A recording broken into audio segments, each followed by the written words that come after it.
Yo yo yo, salut à tous, c'est Black Jean. Aujourd'hui on se retrouve pour une nouvelle vidéo, pour une histoire, petite histoire, fantasy, voilà.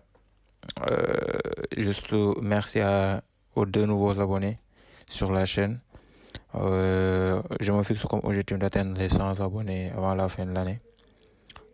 C'est totalement faisable, donc si vous êtes nouveau sur cette chaîne et que vous tombez sur cette vidéo, si ce genre de contenu vous plaît, n'hésitez vraiment pas à vous abonner, ça m'aide beaucoup et ça m'encourage.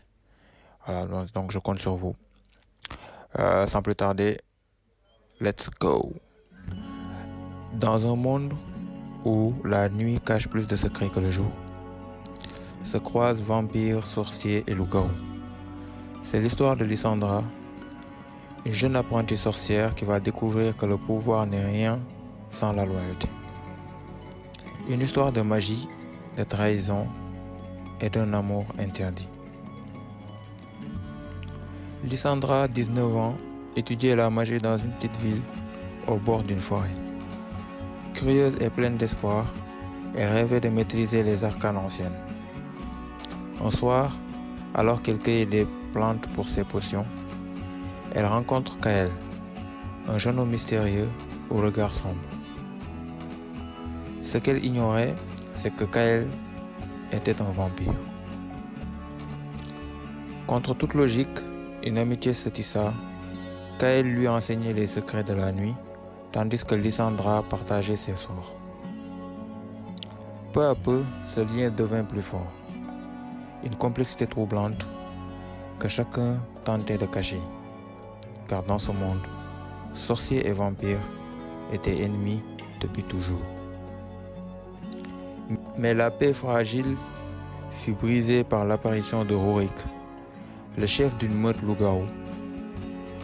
Fier, brutal et avide de pouvoir, il cherchait une relique ancestrale, le sceau de sang.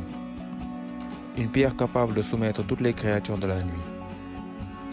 Et selon une prophétie oubliée, seule une sorcière pouvait l'activer.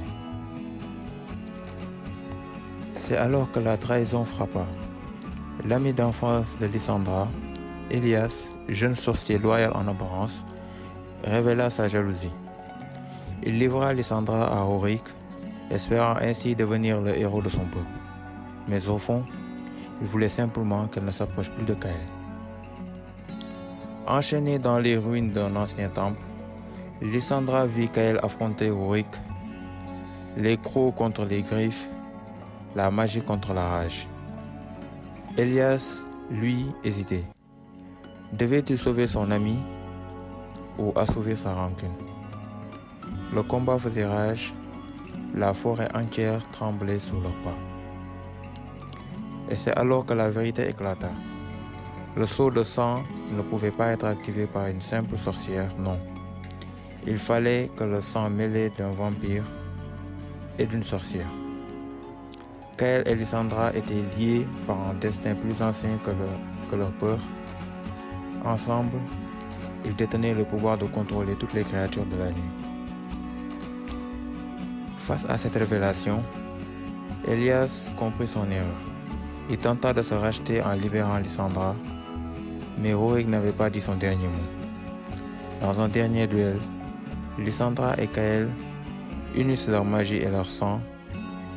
La lumière écarlate du sceau embrasa les ruines. Et la meute s'inclina. Rorik fut vaincu. Elias, rongé par la honte, s'exila. Quant à Lysandra et Kael, ils devinrent les gardiens d'un secret dangereux, liés à jamais par le sceau et par un amour interdit.